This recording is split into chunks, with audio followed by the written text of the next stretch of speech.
Friends, இன்னைக்கு நம்ம பார்க்குறது கொட்டியூருங்க. கேரளாவில் ரொம்ப ஃபேமஸான டெம்பிள். 28 நாள் வைசாக மாதத்தில் திறப்பாங்க.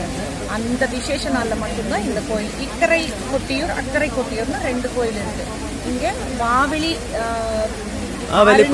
புழன்னு இருக்கு. அதுக்கு இந்த பக்கமும் அந்த பக்கமும் இருக்கிறது தான் இந்த கோயில். இதோட பிரத்யேகதை என்னன்னு சொன்னா, நம்ம பழைய காலத்துல தக்ஷன் யாகம் செஞ்சு அதை பார்வதி தேவியை கூப்பிடாம பார்வதி தேவி வந்திருக்காங்க. அவங்கள மரியாதை பண்ணாததுனால பார்வதி தேவி ஓமகுண்டத்துல குதிச்சுட்டாங்களாம். அப்போ அது ஞான திருஷ்டியில பார்த்த சிவன் கோபம் இங்க ருத்ரகாண்டமும் ஆடிட்டு கொலை பண்ண இடம்னு சொல்றது. அப்ப எதுவும் நூற்றாண்டுகளுக்கு முன்னாடி பழமை வாழ்ந்த கோயிலும் இது, அந்த கதையும் இதுதான்.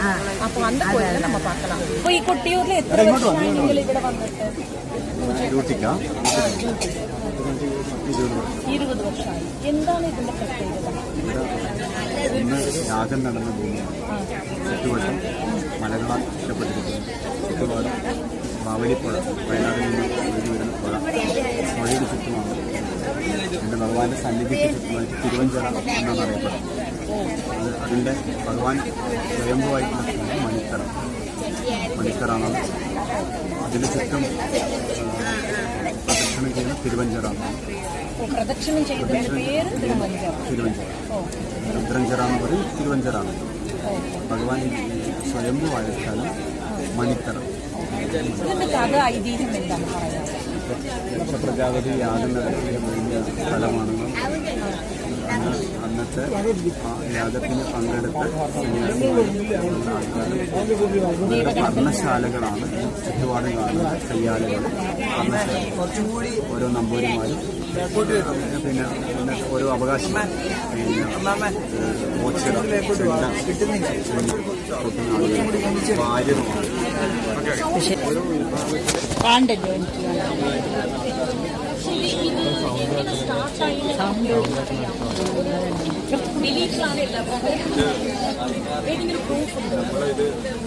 മനസ്സിലാക്കിയത് നമ്മളല്ല, പറഞ്ഞു കേട്ടാണ്.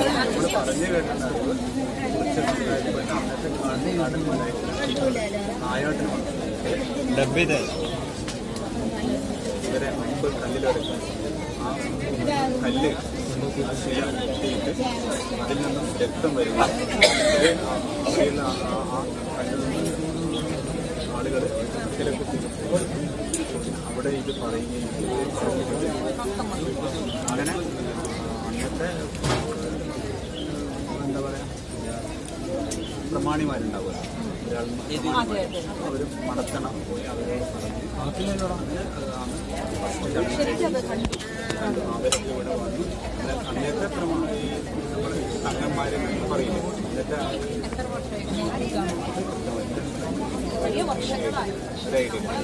പിന്നീട് അത് കഴിഞ്ഞ് പിന്നെ ഇവിടെ വെള്ളപ്പൊക്കം വന്ന് മൂടപ്പുഴകളും ചെയ്തു.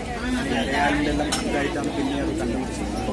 അടയാറൊക്കെ കണ്ടിട്ടാണ് അതിൻ്റെ ഏകദേശം സ്ഥലം കണ്ടുപിടിച്ച് മനസ്സിലാക്കി. അപ്പോൾ അവർ ഈ ആളുകൾ പോയിട്ട് അവരോട് കാര്യങ്ങൾ പറയാം. അങ്ങനെയാണ് അവർ വന്ന് കാണുക. പിന്നീട് കുറിച്ച് ഇവിടുത്തെ പടിഞ്ഞിറ്റ, അതുപോലെ പടിഞ്ഞിട്ടേൻ്റെ ഇതാണ് അവിടുത്തെ ക്ഷേത്ര കാര്യങ്ങൾ ചെയ്യുന്നത്. പടിഞ്ഞിട്ട നമ്പൂരി. അപ്പോൾ അവിടെയുള്ള ആളുകൾ അതെ. അപ്പോൾ അവരിവിടെ വന്ന് ഫസ്റ്റ് ചടങ്ങ് എന്ന് പറയുന്നത് നീരെഴുന്നള്ളത്താണ്. ഇടവാവിൽ പുഴയിൽ നിന്ന് ചപ്പിൽ തീർത്ത് വെള്ളം എടുത്തിട്ട് ഭഗവാന്റെ മേത്ത് ആദ്യം സമർപ്പിക്കുന്നത് നീരെഴുന്നള്ളതാണ്. അത് എല്ലാ നമ്പൂരിമാരും കുറിച്ച് ഉണ്ടായതുകൊണ്ട് എല്ലാവരും അത് ചെയ്യും. അതിന് അധികാരപ്പെട്ട ആളുകൾ ചെയ്യും. അതിനോടുകൂടിയാണ് അഭിഷേകം ചെയ്യുന്നത്.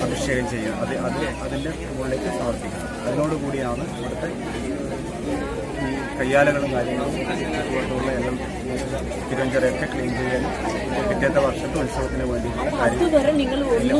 11 മാസം ഇവിടെ ആർക്കും പ്രവേശനമില്ല. ഒരാൾക്ക് പോലും ഇങ്ങോട്ട് വരാനൊന്നും പാടില്ല. പുഴ കടന്ന് ഇത്തിരി ആരും ഇല്ല. 11 മാസം ഭഗവാന് അഷ്ടബന്ധം കൊണ്ട് ഒന്നുമില്ല. അഷ്ടബന്ധം കൊണ്ട് ഭഗവാനെ മൂടിയിട്ടാണ്ടാവുക.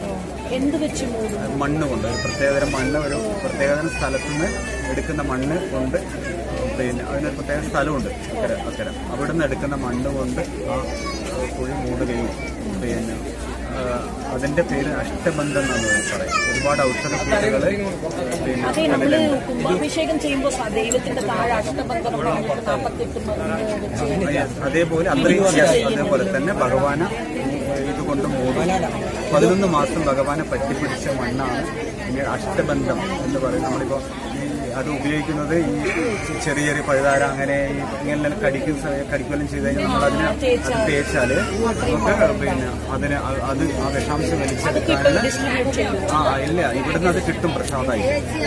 എല്ലാവർക്കും കിട്ടും. നെയ്യൊക്കെ കഴിക്കാൻ ഉപയോഗിക്കും. അഭിഷേകത്തിന് നെയ്യൊക്കെ നമുക്ക് കഴിക്കാം, പ്രസാദമായി കഴിക്കാം. ഇവിടുത്തെ ഏറ്റവും പ്രധാനപ്പെട്ട ഈ അഷ്ടബന്ധ ഭഗവാന് 11 മാസം മൂടിക്കിടക്കുന്ന ഭഗവാനോട് ഒട്ടിച്ചേർന്ന് കിടക്കുന്ന ആ മണ്ണിനെയാണ് അഷ്ടബന്ധം എന്നാണ് പറയുന്നത്. അപ്പോൾ അത് പ്രധാനപ്പെട്ട ഒരു പ്രസാദമാണ്. അത് നമ്മളെല്ലാ വീടുകളിലും കുറച്ച് കുറച്ചായിട്ട് പ്രസാദമായിട്ട് ഇതിന് പ്രത്യേകിച്ചിട്ട് ഒരു മാറ്റവും വരുത്താൻ പറ്റില്ല. കയ്യാലകൾ അല്ലാണ്ട് വേറെ ഷീറ്റുകളോ അല്ലെങ്കിൽ ബാക്കിയുള്ള വാർപ്പുകളോ ഒന്നും പാടില്ല. ഇത് പഴയ ഐതിഹ്യത്തിൽ നിന്നും ഒരു മാറ്റം ഉണ്ടായില്ല. അന്നത്തെ സന്യാസിമാരും അതുപോലെ അനുബന്ധപ്പെട്ട ആളുകളും അന്ന് താമസിച്ചിരുന്ന പർണശാല അത് ഇന്നും അതേപോലെ തന്നെ നിലനിന്നു പോകുന്നു. ഇവിടെ അത്രയും കുടുംബങ്ങൾ ഉള്ള പോലെ തോന്നുന്നില്ല. ഓരോ വിഭാഗത്തിൽ ജാതി ഓരോ വിഭാഗത്തിൽ ഒക്കെ സമുദായം അവരൊക്കെ ഇവിടുത്തെ അടിയന്തരക്കാരാണ്. ഒരു ആശാരി എന്ന് പറയുന്ന വിഭാഗം ആശാരിയായിട്ട് ബന്ധപ്പെട്ട് ആശാരിപ്പണിയായിട്ട് ബന്ധപ്പെട്ട് അവര് തലമുറയായിട്ട് മക്കൾ മരുമക്കൾ അങ്ങനെയായിട്ട് വരുന്നത്. അതുപോലെ തന്നെ സ്വർണ്ണക്കൂടം പിന്നെ അത് ഒരു വിഭാഗം ചെമ്പോട്ട് പണി. രണ്ടാമത്തെ പണക്കാര കോയിലാണ് കൊട്ടിയൂർ. അത് സത്യമാണോ? ഇങ്ങനെ ക്ലിയർ ആയിട്ട് ഫസ്റ്റ് പത്മനാഭസ്വാമി ക്ഷേത്രത്തിൽ കുറേ ജ്വൽസ് ഉണ്ട് കേരളത്തിൽ. സെക്കൻഡ് കൊട്ടിയൂർ. പിന്നെ അതിന്റെ കണക്കുകൾ അറിയില്ലെങ്കിലും കൊട്ടിയൂർ സ്വർണ്ണക്കുടം വെള്ളിക്കുടം അതില് മണത്തണ ഗോപുരം എന്ന് പറഞ്ഞ് മണത്തണ ആണ് അതിന്റെ സ്ഥലം. ഇവിടെയാണ് അതിന്റെ ഇതിന്റെ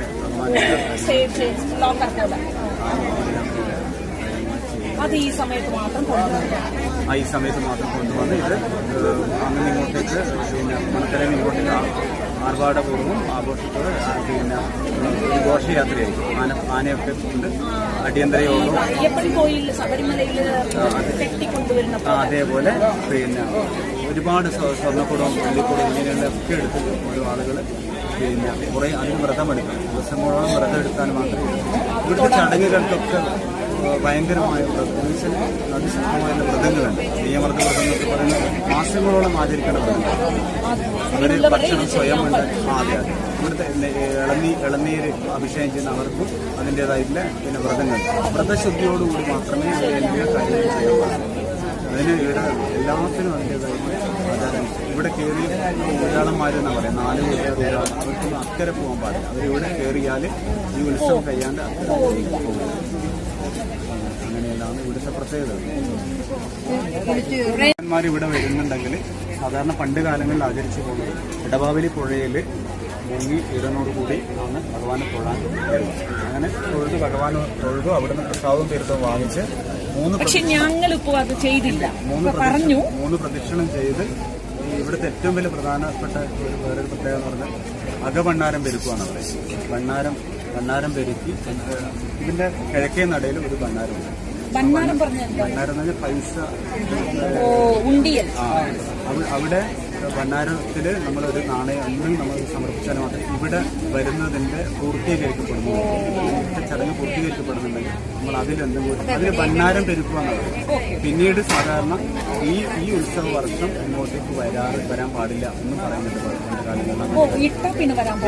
അത് എല്ലാവരും ഇപ്പം നമ്മളായാലും ഇവിടെ എല്ലാ അടിയന്തരക്കാരും മുഴുവൻ ആൾക്കാരും തിരിച്ചു പോകുമ്പോൾ അതില് ഒരു നാണയം അല്ലെങ്കിൽ നമ്മൾ ഭണ്ണാരം പെരുക്കിയിട്ട് കിഴക്കേ നടയിൽ നമസ്കരിച്ച് ഭണ്ണാരം പെരുക്കിയിട്ട് മാത്രമേ തിരിച്ചു പോകാറുള്ളൂ. ഇങ്ങനെയാണ് സാധാരണ. അടുത്ത വർഷം പിന്നെ വരുന്നത്. ഈ വർഷം സാധാരണ ഭണ്ണാരം പെരുക്കിയാൽ അങ്ങനെ പണ്ട് കാലങ്ങളിൽ പറയുന്നത് കേട്ട് ആചരിച്ചു പോകുന്നത്. ഇവിടുത്തെ വേറൊരു പ്രത്യേകതയും കൂടിയുള്ള വെച്ചാൽ മുൻകൂട്ടി നമ്മൾ കൊട്ടിയൂർ ക്ഷേത്രത്തിൽ പോകണമെന്ന് പറഞ്ഞിട്ട് വരില്ല, നിരീക്കാൻ വരുവാന്നാണ് പറയും. പണ്ട് കാലങ്ങളിൽ പ്രായമുള്ളവർ ഇവിടെ നിരീക്കാതെ വരുന്ന ഒരു സ്ഥലം. മുൻകൂട്ടി നിശ്ചയിച്ചിട്ടല്ല. നമ്മൾ ഉദ്ദേശിക്കുന്നത് കുട്ടിയമ്പലത്തില് പിന്നെ ഇത്രാം തീയതി പോകണം എന്ന് ആരും പറയല്ലേ. അത് നിരീക്കാണ്ട് വരുന്ന സ്ഥലം. അതിന് നിരീക്കാൻ വരുവാന്ന് തന്നെയല്ല അതാ പെട്ടെന്ന് മുൻകൂട്ടി പറഞ്ഞാൽ അങ്ങനെ വരാൻ പറ്റില്ല കൊട്ടിയൂരിന്റെ കുറെ കാര്യങ്ങൾ നമ്പൂതിരി പറഞ്ഞു കൊടുത്തു. നിങ്ങൾക്ക് എല്ലാവർക്കും കേൾക്കുമ്പോഴേ അത് പുല്ലരിക്കണം എനിക്ക് മനസ്സിലായി. അപ്പോൾ എല്ലാവരും സമയം കിട്ടുമ്പോൾ ഒരു പ്രാവശ്യമെങ്കിലും നമ്മുടെ ജീവിതത്തിൽ വന്ന് തൊഴുതിട്ട് പോവാം. നന്ദി, നമസ്കാരം.